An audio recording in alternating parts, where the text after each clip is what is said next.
What is going on, guys? It's QD Paintball, and today we're going to be taking a look at the D3FY D3S.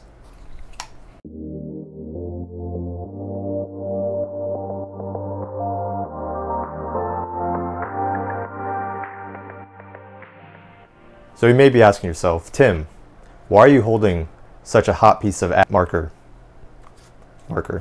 Well, despite how many high-end and mid-tier reviews I've done, I wanted to shed some light on the beginning tier markers.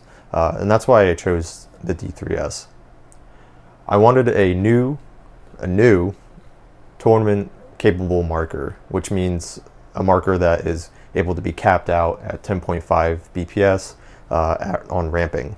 The obvious choices in this tier are the Mini GS, the Proto Rise, the GOG Ecstasy, but neither of those markers necessarily meet that sub 200 price point brand new. Also, I can't recommend the Proto Rise or the GOG Ecstasy, as they're prone to failure with their solenoids, and they're known for being battery hogs. And if you guys are familiar with those systems, they require a lot of energy or a lot of power to perform consistently. Now, one of their biggest issues is when the marker is turned off, the eyes stay on. So if you leave the marker sitting for a month not playing, your battery is just slowly draining away, and you're probably going to need a brand new 9-volt once you start playing again. And well, the Mini GS is everywhere. It's a fantastic marker. It's a very well proven platform, but I wanted something a little bit different. Why I have the D3S. My initial impressions of the marker, well, it feels the price point. It's a modern day Ion, but better. The rear grip is boxy and rather uncomfortable. The angle is nice, so it's comfortable in that regard. And I have a fix for the rear grip, which I will cover later in the video. It comes with a on-off ASA, a clamping feed neck, a easy to access regulator and bolt assembly, as well as eye covers, as the Mini GS does not have that. A easy to service solenoid spool, which is something that many markers in its price point or even mid-tier price point don't offer. The shot quality is actually very impressive. Everyone that I let shoot it after they were done throwing up were actually shocked by how well the marker shot. Now, it uses a very simple dump valve engine, which will give you an obviously nice shot, but will be sacrificing some air efficiency. Now, this platform is based off of the Rogue, which was, I believe, a $600 to $700 marker when it was first released. It was a premium marker that was all metal.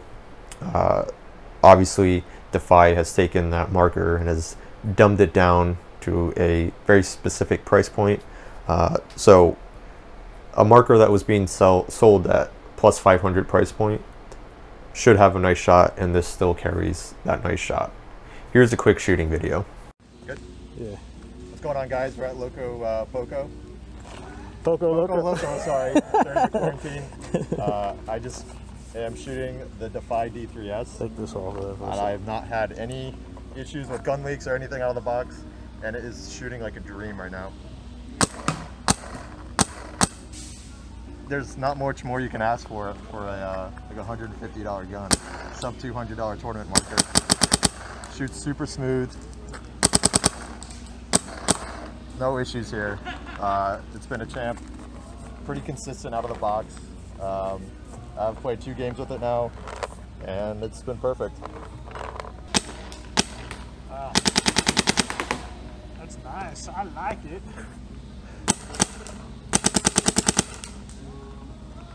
What do you think? She shoots. Yeah, it's pretty nice for the money. She's real nice. Trigger's not bad. Nah, man.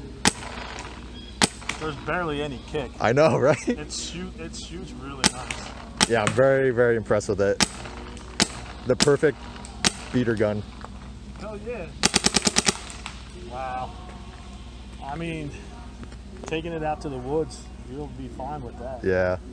That's perfect. She looks good too. I mean, A little funky looking, but it's all good. it'll hold up just nicely. Hell yeah, it will. It shoots exactly how you would want a spool valve to shoot. Super soft, no kick, no recoil. and is nice and crispy. It just doesn't make any sense when people shoot it comparing it to their $800+ markers, and that's actually one reason why I love it.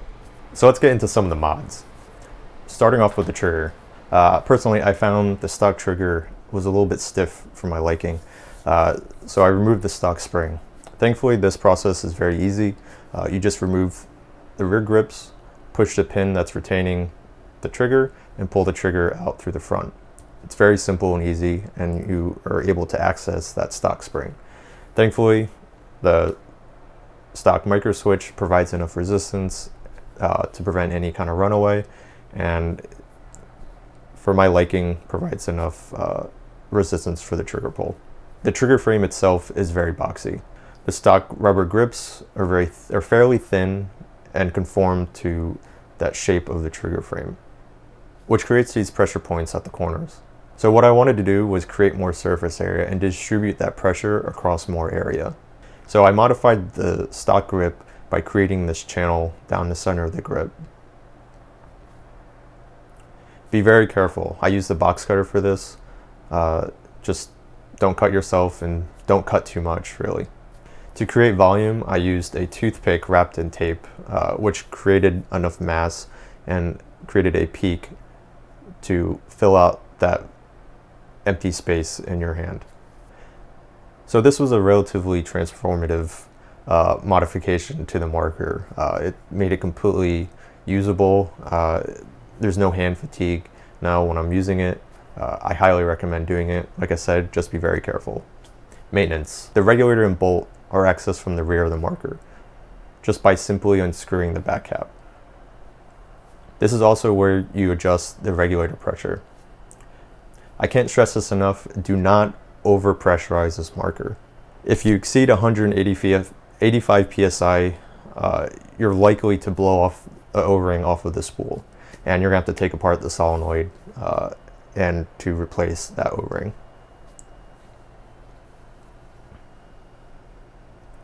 I highly recommend when receiving this marker new to back out that adjuster so it's flush with the back cap, and slowly make incremental changes over a chrono to get yourself to shooting speed.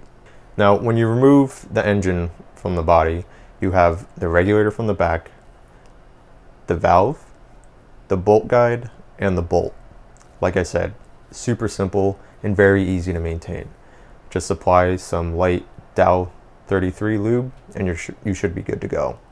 It should be noted that after servicing, I would have a little bit of inconsistency over the chrono, but that usually resolved itself after a couple dozen shots or less. So in conclusion, do I recommend this marker to new players? Yes, I think I do. I've now been able to put a couple thousand shots to this marker, and I've had 0 hiccups due to the marker's fault. There was a moment where I did have it slightly over pressurized, and when it was shooting at like 320 FPS, I was having some issues with consistency. Now, does that guarantee that this marker is going to be problem free? No, absolutely not. But I'm confident, due to how simple the engine of this marker is, that any problems that do arise can be easily addressed. D3FY's YouTube channel provides maintenance and troubleshooting tutorials, which I will link their channel down below. Will this be as reliable as a Empire Mini GS? Potentially, yes, I do believe that. Parts won't be as accessible, as Empire has a much larger presence, or GI Sports has a much larger presence in paintball. But I would say that this marker is even easier to maintain than the GS with the provided tutorials available. If you guys have any questions, please comment down below. I will of course keep you updated on any kind of updates on this marker. And I'll see you guys in the next video. Thanks for watching, guys.